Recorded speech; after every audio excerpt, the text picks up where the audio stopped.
E é com muita satisfação que a Gleci, eu vou dizer o nome dela, é estranho, Muxfeldt, de Psage, que vai nos falar sobre conhece a ti mesmo e conhecerás o universo e os deuses. E que Jesus te abençoe.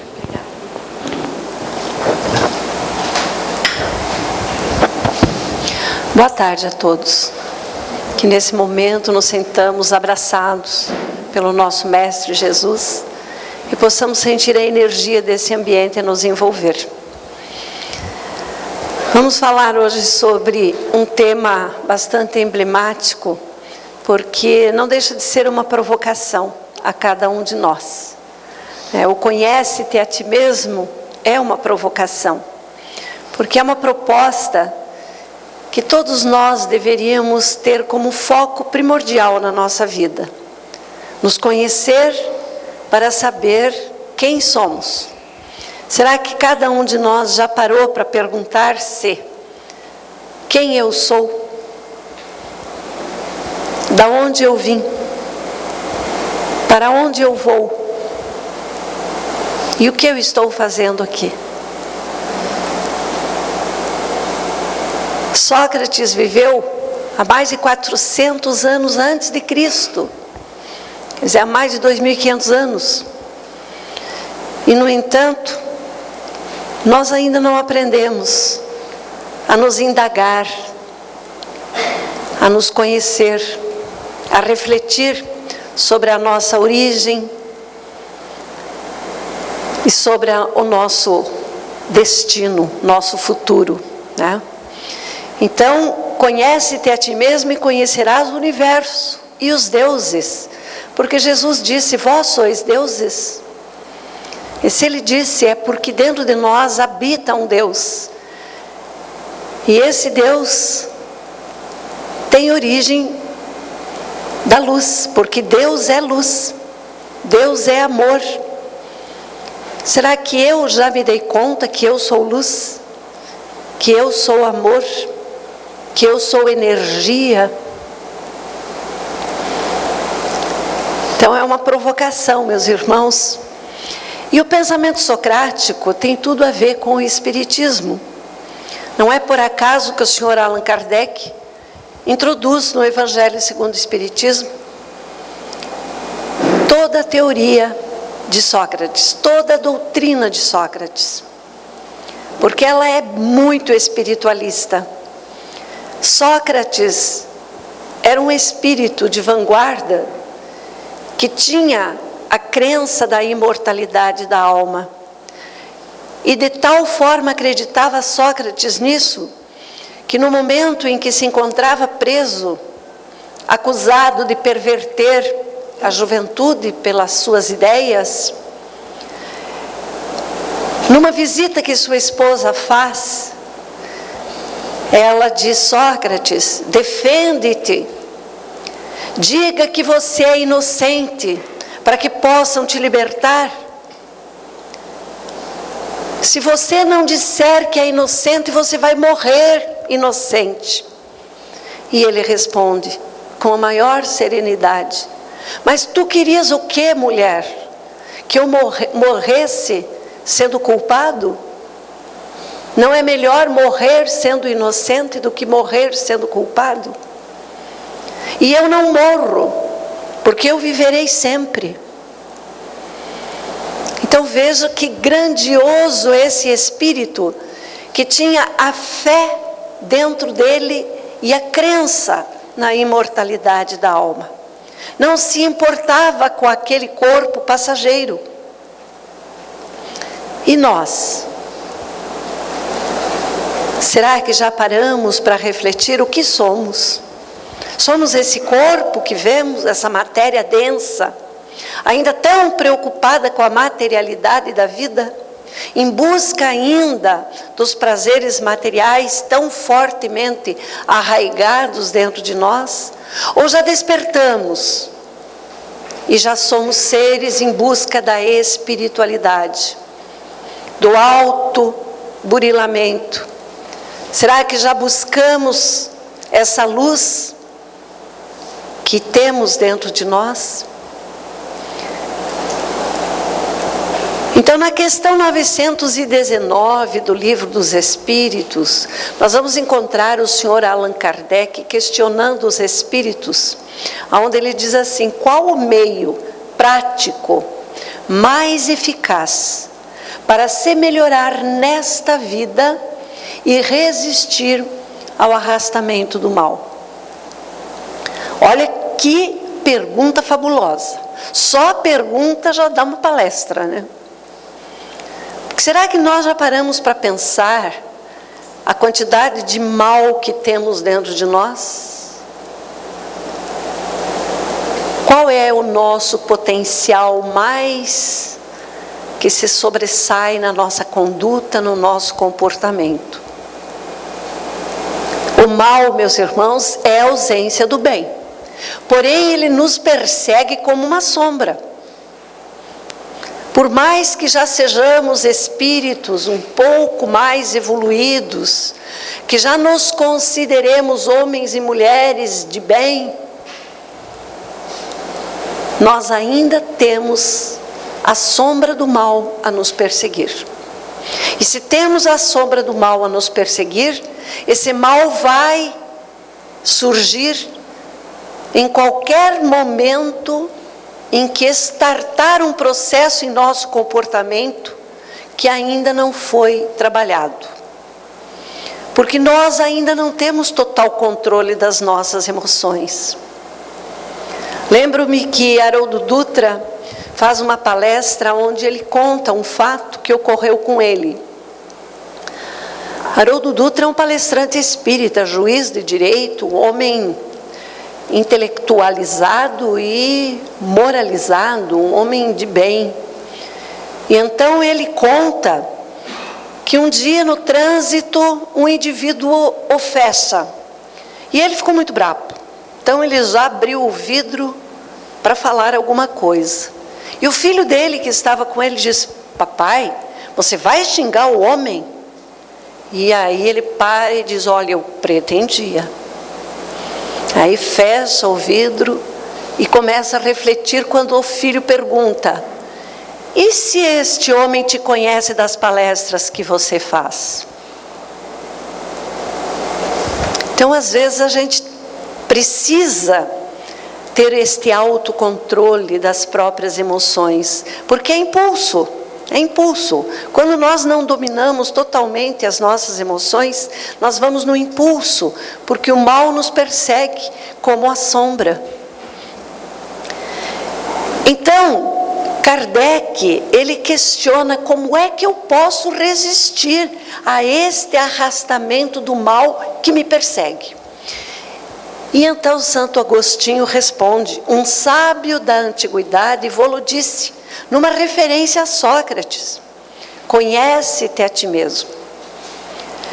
Mas esta frase não foi inventada por Sócrates. Ele havia lido esta frase numa inscrição num templo de Apolo, em Delfos, na Grécia. E ela se perpetuava, até hoje está lá inscrita. E ela continua dizendo que advirto-te, sejas quem fores, tu, que desejas sondar os arcanos da natureza, se não encontras dentro de ti aquilo que procuras, tampouco poderás encontrar fora. Se ignoras as excelências da tua própria casa, nossa intimidade, como poderás encontrar outras excelências? Em ti se encontra oculto o tesouro dos tesouros. Homem, conhece-te a ti mesmo e conhecerás o universo e os deuses. Jesus também falou: aonde estiver o teu coração, ali estará o teu tesouro. Aonde está o nosso coração? Nos prazeres da vida? Na mansão que almejamos? No carro do ano? O nosso coração já busca a espiritualização. Quais são os nossos objetivos na vida?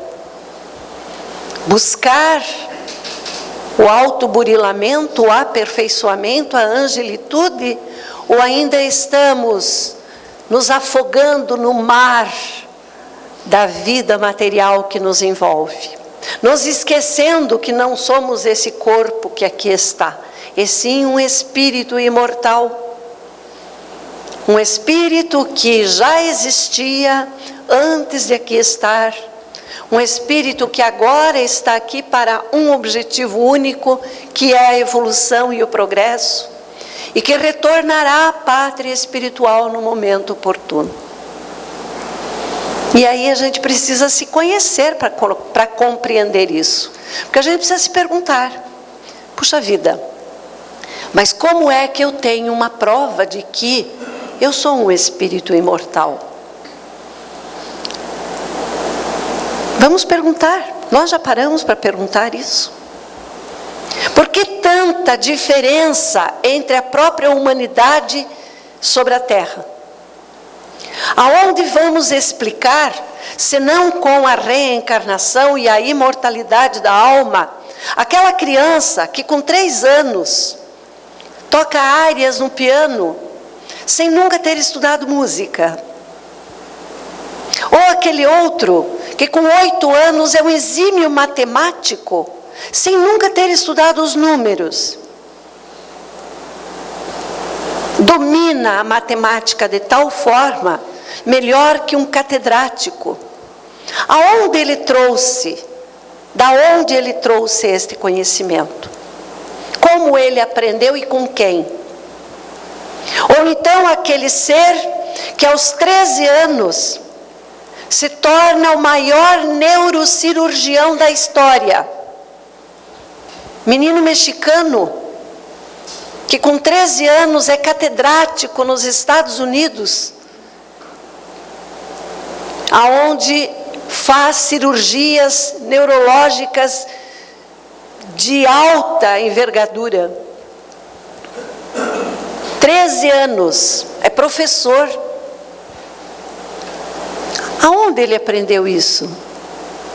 Se nós somos uma tábua rasa, que nascemos no momento em que choramos e morremos quando baixamos o túmulo, então todos nós deveríamos ser iguais, concordam?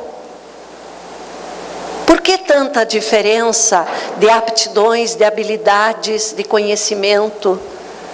Por que alguns altamente intelectualizados desde a tenra idade, enquanto outros ainda demonstram uma natureza tão retardatária nas questões morais? Temos que nos questionar, meus irmãos, temos que conhecer a nossa essência. Quem verdadeiramente nós somos? De onde viemos? Então Sócrates diz, na verdade, não é outra coisa o que faço nessas minhas andanças, a não ser persuadir a vós, jovens e velhos, de que não deveis cuidar só do corpo, nem exclusivamente das riquezas, e nem de qualquer outra coisa antes e mais fortemente do que da alma, de modo que ela se aperfeiçoe sempre, pois não é do acúmulo de riquezas que nasce a virtude, mas do aperfeiçoamento da alma é que nascem as riquezas e tudo o que mais importa no homem. Jesus também não disse, não acumuleis tesouros na terra, acumuleis tesouros nos céus, porque na terra a traça come, a ferrugem destrói, pode lhe ser roubado, e os tesouros espirituais lhe serão eternamente guardados nos planos celestiais. Quer dizer, a doutrina de Sócrates, para e passo, andaram junto com toda a doutrina do Cristo. Por isso venceram um frontispício no Evangelho segundo o Espiritismo. Porque de tempos em tempos o Pai Criador, na sua infinita misericórdia, concede à humanidade que suas potestades aqui venham, aqui encarnem, para poder nos ajudar na nossa evolução espiritual. Para despertar em nós esse sono letárgico em que dormimos, como espíritos que somos. Aonde dentro de nós ainda fervilha esta materialidade que nos arrasta aos precipícios abissais das trevas e da imoralidade. E a reencarnação, meus irmãos, não é uma questão de acreditar ou desacreditar. Porque aquilo que eu acredito hoje, amanhã eu desacredito. A reencarnação é uma questão de saber que é uma verdade absoluta. É um axioma que não se discute. Por quê? Porque mesmo que eu não acredite, eu estou reencarnando sem saber. Eu reencarno e desencarno, e reencarno e desencarno, e nem sei que estou fazendo isso. Então ela existe e pronto, ponto final. Não se discute. Mas é uma questão de saber. Porque nós, como seres existentes, não podemos ser seres viventes. Vivo por viver. Aí eu deixo a vida me levar, vida leva eu. É por aí? Não, não é. Eu tenho que ser um ser existente. Sendo um ser existente, eu me questiono. Por que eu estou aqui? Nesse planeta de provas e expiações, passando por todas essas dificuldades, por todos esses problemas. Por que eu sofro? Quando eu me pergunto por que eu sofro, busca a resposta no Evangelho de Jesus. Ali estão contidas todas as respostas que eu preciso para todo tipo de dor e de sofrimento. Por isso Jesus disse: vinde a mim, vós que sofreis, e eu vos aliviarei. É uma verdade pura. Mas eu preciso me conhecer.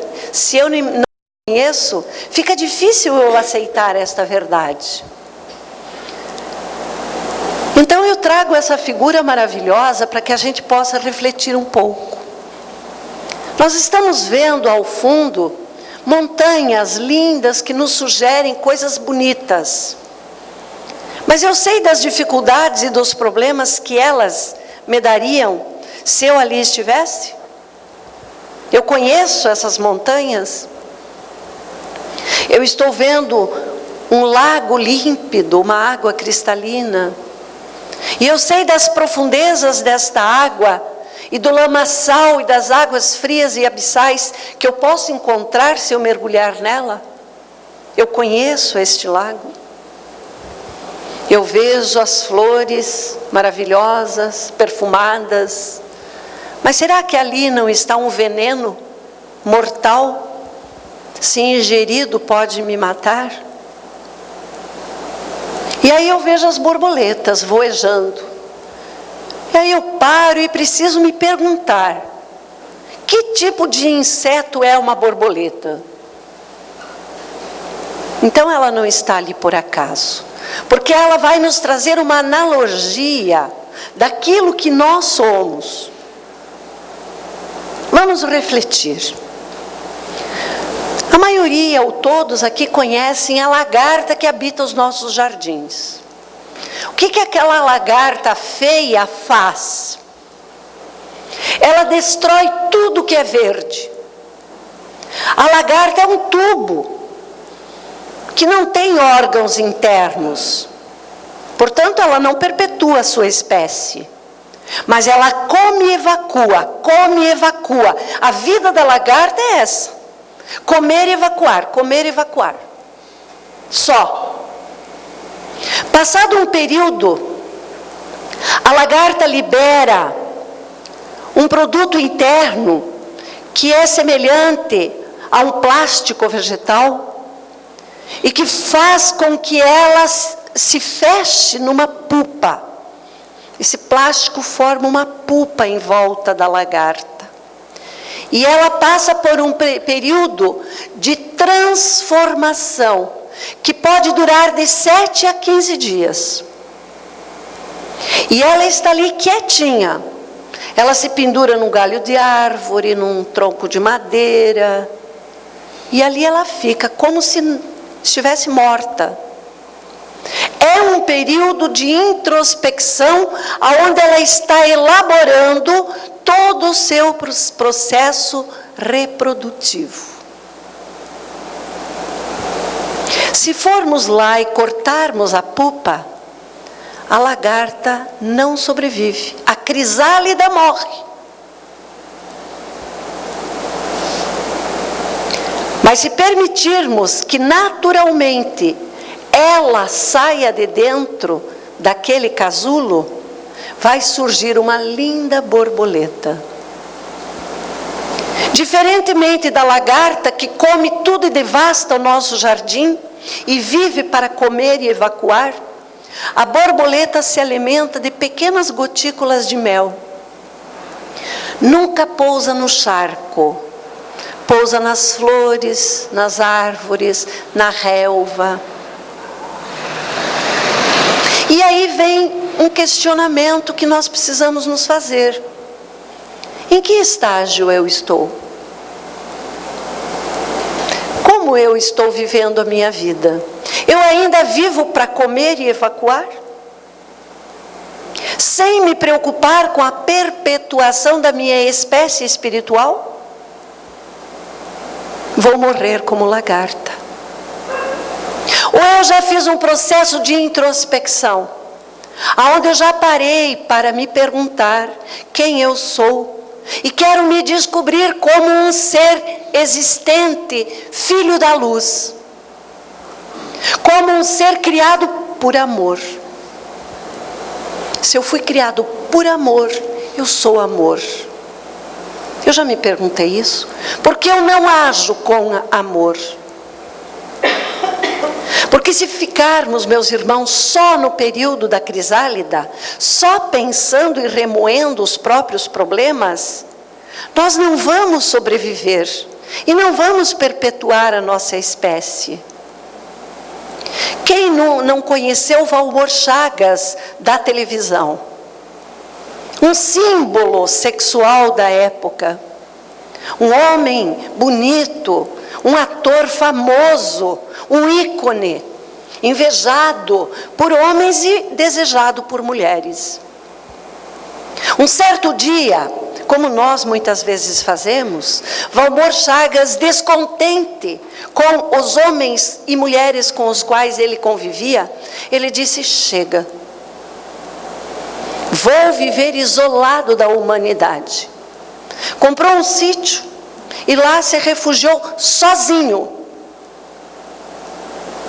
Só recebia a visita de um caseiro uma vez por semana para os afazeres mais pesados. E um dia, o caseiro ali chegou e encontrou ele morto. Tinha se suicidado. O período de introspecção deste indivíduo terminou na lagarta.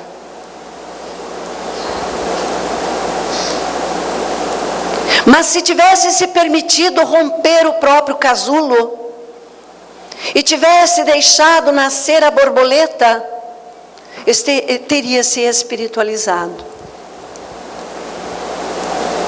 Então esta analogia, meus irmãos, é para que a gente se reflita e se pergunte: em que momento eu estou? E o que eu posso fazer por mim agora? Porque o momento é o presente. O ontem já foi, o amanhã não sei se virá. O hoje é um presente. E precisa ser aproveitado, porque é o momento da nossa própria descoberta, como seres imortais, como seres da luz. Jesus disse: o reino dos céus está dentro de vós. Nós já paramos para pensar na grandiosidade desta proposta de Jesus, em provocar-nos a pergunta: se o reino dos céus está dentro de mim, então eu sou um Deus. O que habita este corpo é um Deus. O que eu estou fazendo por este Deus? Eu estou provocando a busca interior, o crescimento, que deveria ser o nosso maior objetivo? Ou eu estou deixando a vida me levar e passando pela vida como um ser vivente? Então a introspecção, meus irmãos, é uma atitude reflexiva de voltar-se para dentro, para buscar o nosso eu interior e deixar que ele aflore naquilo que ele tem de melhor. É dominar as defecções morais, é trabalhar-se no autoburilamento, é despertar em nós aquilo que temos de melhor e apagar em nós a sombra do mal que nos persegue. Então nós já nos perguntamos se nos conhecemos. Nós nos conhecemos o suficiente? Quem eu sou? Do que eu sou capaz numa atitude irrefletida, diante do descontrole das minhas emoções, ante um fato que me acontece corriqueiramente na vida? Ou eu sou capaz de ir além desses desequilíbrios e matar, como a gente vê tanta gente se matando no trânsito, por discussões banais, por brigas secundárias, coisas fúteis e banais? Então, o conhecimento de si mesmo é a chave do progresso individual, nos diz Santo Agostinho, em continuidade à resposta que ele deu na questão 919. Porém, como há de julgar-se o próprio ser, a si mesmo? Como nós devemos nos julgar? Será que aí não estaria, olha a provocação de Santo Agostinho, será que aí não estaria a ilusão do amor próprio para atenuar as faltas e torná-las desculpáveis? Quantas vezes nós transferimos para o outro um ato irrefletido? Ah, eu falei isso porque eu ouvi aquilo. Ah, eu fiz isso porque eu também recebi aquilo. Será que nós já paramos para pensar? Ou estamos ainda nos autodesculpando, transferindo para o outro? Porque, meus irmãos, ninguém muda ninguém. Ninguém muda ninguém. Nós mudamos quando amadurecemos. Nós mudamos quando nos conhecemos. E quando estamos prontos a trabalhar as nossas mazelas e as nossas defecções morais, com confiança de que nós podemos mudar. Sócrates nada escreveu, mas tudo o que ele disse se eternizou, porque são verdades eternas. Se olharmos para a doutrina de Sócrates, tem igualdade absoluta com a doutrina de Jesus, esse código maior de ética e moral que Jesus legou para a humanidade, que também nada escreveu e que também foi morto por perversão. Era um visionário, era um homem que não foi reconhecido no seu valor espiritual, porque era a materialidade que predominava. Como vem falar de espírito um homem desses? Quem é ele para vir falar que é filho de Deus? Quer dizer, nem se acreditava que éramos filhos de Deus, porque se refletíssemos um pouco, porque éramos nós que estávamos lá atrás fazendo isso. Ora, se ele é filho de Deus, eu também sou filho de Deus. Mas eles ainda não acreditavam nisso. Então, para que se mantenha o propósito de entendimento de si mesmo e da vida, faz-se necessário que tenhamos uma percepção integral de cada fato que acontece na nossa vida. Sem julgamento, sem compaixão e sem acusação. Porque se a gente faz um julgamento severo demais, a gente se coloca numa posição de vítima. A gente é severo demais conosco, não podemos fazer isso. Devemos nos julgar com amor. Eu errei sim, mas vou fazer diferente daqui para frente. Ser resiliente, transformar aquele erro em crescimento, em maturidade, mas também sem compaixão demais, porque se eu tenho muita compaixão por mim, eu começo a me desculpar.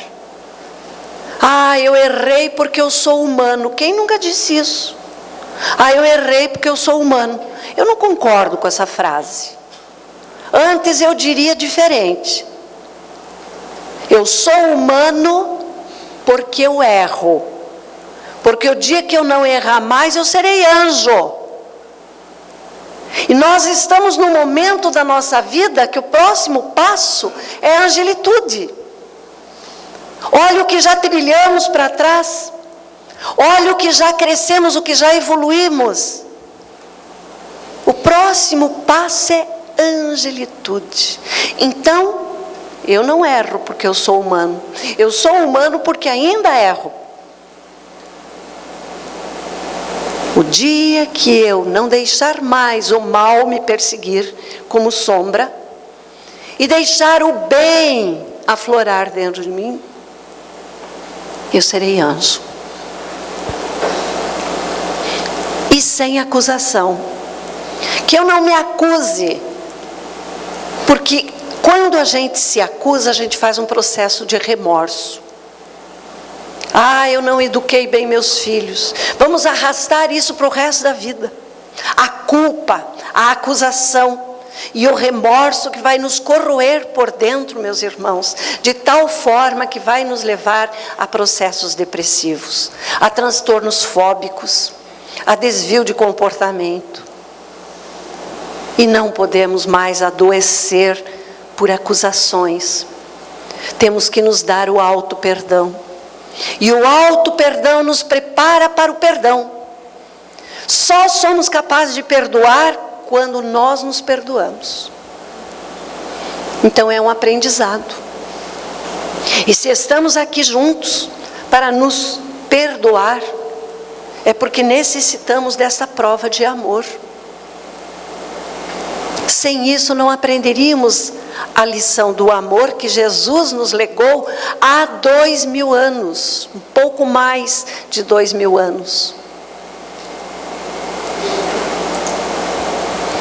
Joana de Ângeles, no livro Ser Consciente, diz que Jesus foi o psicoterapeuta superior e que permanece como terapeuta que rompeu as barreiras da personalidade dos pacientes e penetrou-lhes a consciência de onde arrancou a culpa. Olha o que Jesus fez com Maria Madalena. Nos slides iniciais tinha uma proposta muito bonita de Jesus com Madalena. Jesus diz a ela: Maria, nós somos como as ruínas daquelas casas. Veja. Então ela olha e vê aquelas casas em ruínas e no telhado florescendo flores. Então o homem é a casa em ruínas, mas as flores é aquele homem que já recebeu a mensagem do amor e que se trabalha para florescer em si este amor. E se Maria não tivesse compreendido esta lição, Maria não teria se redimido. Porque depois de uma vida de culpa, aonde o remorso lhe pesava, porque não era a vida que ela queria para ela, e diante do encontro com Jesus e essa proposta de amor que Jesus lhe toca as fibras da alma, ela se redime. E passa então a ajudar os necessitados, a acolher os doentes, as crianças órfãos, os velhos, e vai viver com os portadores de hanseníase, e cuida daqueles seres com o maior amor, lhes dando todo o amor que havia aprendido de Jesus.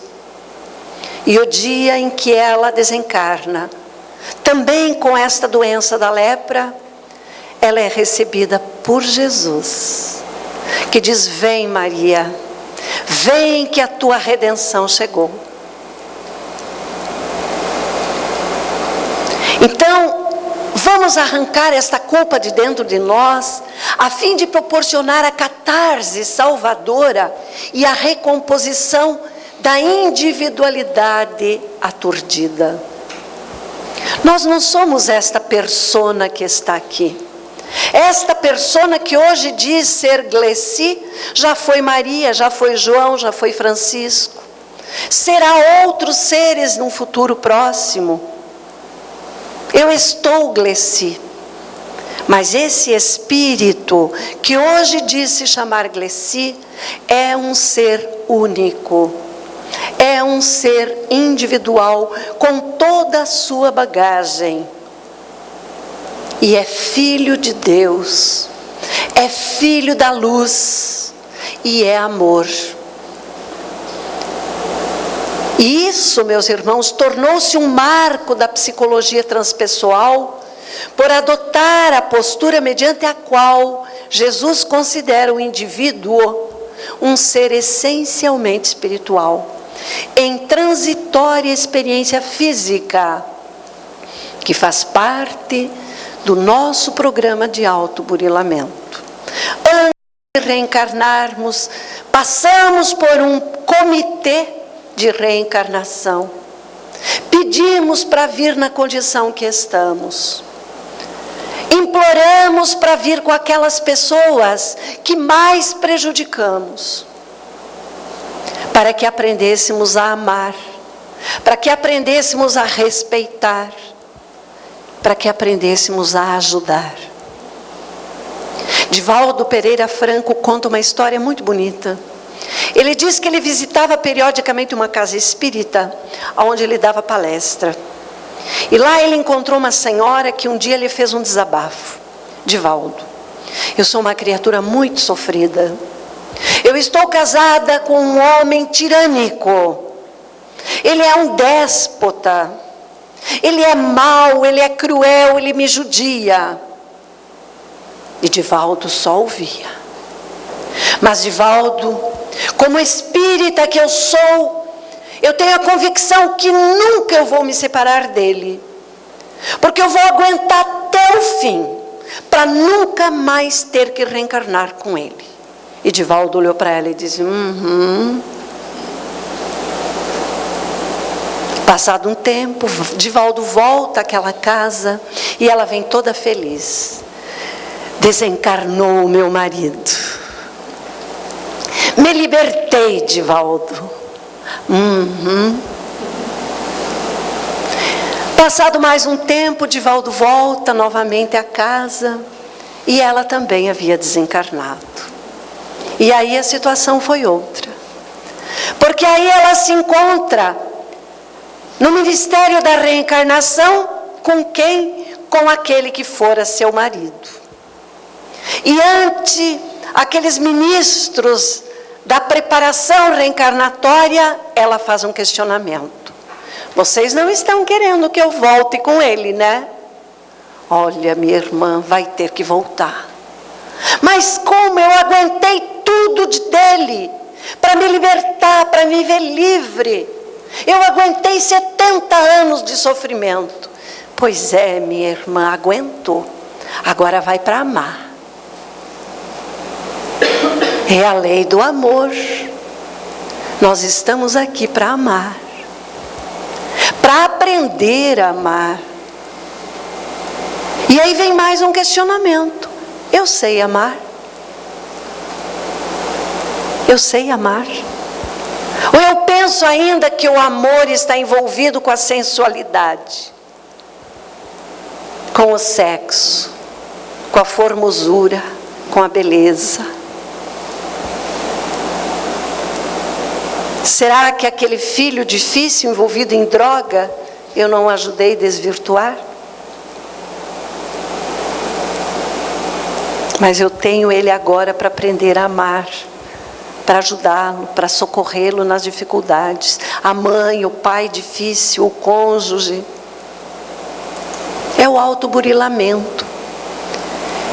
Então tem uma frase que está em Éfesos, uma carta de Paulo, onde ele diz assim: ó tu que dormes, desperta e levanta-te de entre os mortos, que Cristo te iluminará. Será que nós já nos perguntamos se nós não estamos dormindo? O sono letárgico, mergulhando no oceano da materialidade? Será que eu ainda tenho por função única trabalhar para comprar a melhor casa que eu almejo, o carro do ano, para viajar pelo mundo? E a questão espiritual fica onde? Será que eu já parei para pensar que o mesmo alimento que meu corpo precisa, tanto mais precisa o meu espírito de alimento espiritual?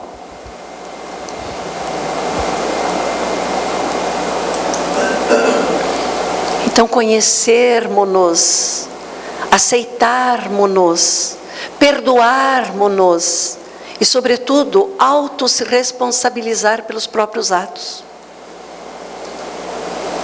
Saber que aquilo que fez estava errado.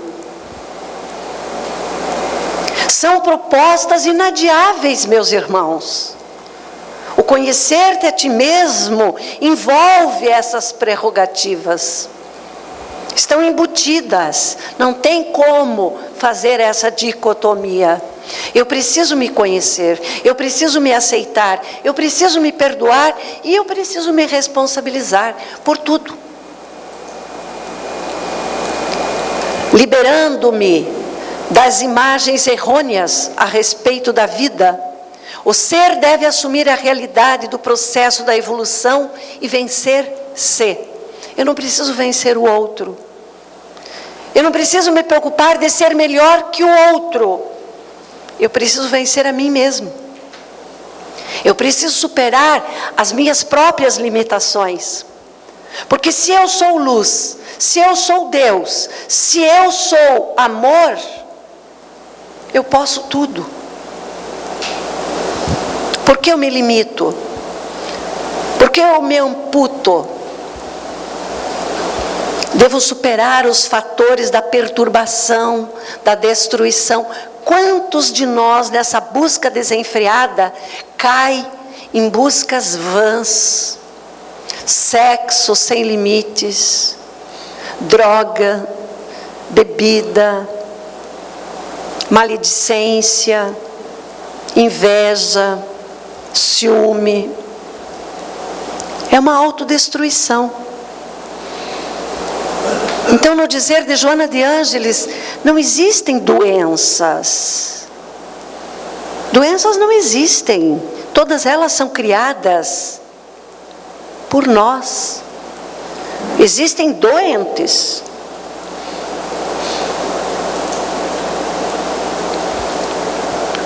As pessoas com as quais convivemos, nascemos, são os primeiros e mais importantes instrumentos que recebemos do Pai para a edificação do reino do céu em nós mesmos. Então, as pessoas mais difíceis são as pessoas que mais nós temos débitos. São as pessoas que mais nós precisamos aprender a amar.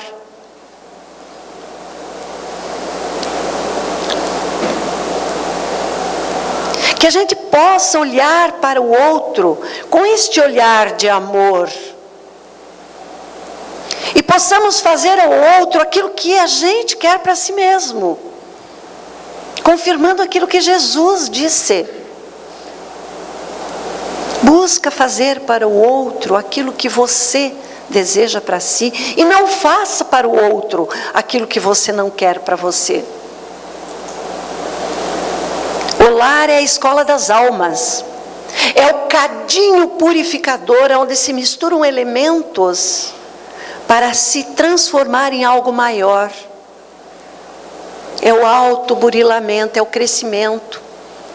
É o núcleo aonde vão surgir seres renovados. Por que eu estou adiando esta oportunidade junto àqueles que Deus me permitiu retornar, na condição de pais, de filhos, de cônjuges, de parentes, que muitas vezes somos devedores em resgate de antigos compromissos. Vamos aprender a usar a nossa bondade para esta renovação. Seja a nossa convivência luminosa ou difícil, amorosa ou fria, calma ou exasperada, não se esqueça de que é o grupo familiar que você merece. E foi você que escolheu. Compreendamos a nossa família, nos amemos uns aos outros. E então a gente estará de acordo com a proposta de Santo Agostinho e de Sócrates: conhece-te a ti mesmo. Examinais o que pudestes ter obrado contra Deus, depois contra o vosso próximo, e finalmente contra vós mesmos, porque nós somos cruéis conosco, assim como somos cruéis com os nossos semelhantes. Nós nos castigamos, e às vezes deveramente severos, nós somos conosco. As respostas a esses questionamentos vos darão ou descanso para a vossa consciência, ou a indicação de que um mal precisa ser curado. Porque toda enfermidade é um mal que deve ser curado. Portanto, nós temos que acreditar em nós mesmos. Somos luz, somos amor, somos energia, e tudo podemos, basta que queiramos. Movamos a alavanca da boa vontade e vamos buscar esta perfeição, porque eu acredito em mim. Meus irmãos, as borboletas se transformam não por milagre. Então não esperemos milagres. Eu vou na casa espírita orar muito ou pedir oração para que me aconteça algo de bom. Eu vou pedir orações para que haja essa transformação. Não existem milagres, meus irmãos. As borboletas se transformam porque se permitem passar por processos. São processos naturais que também nós devemos passar. Mas precisamos mover o cinzel da boa vontade para trabalhar o mármore dos nossos sentimentos. E assim nos transformarmos em seres de luz.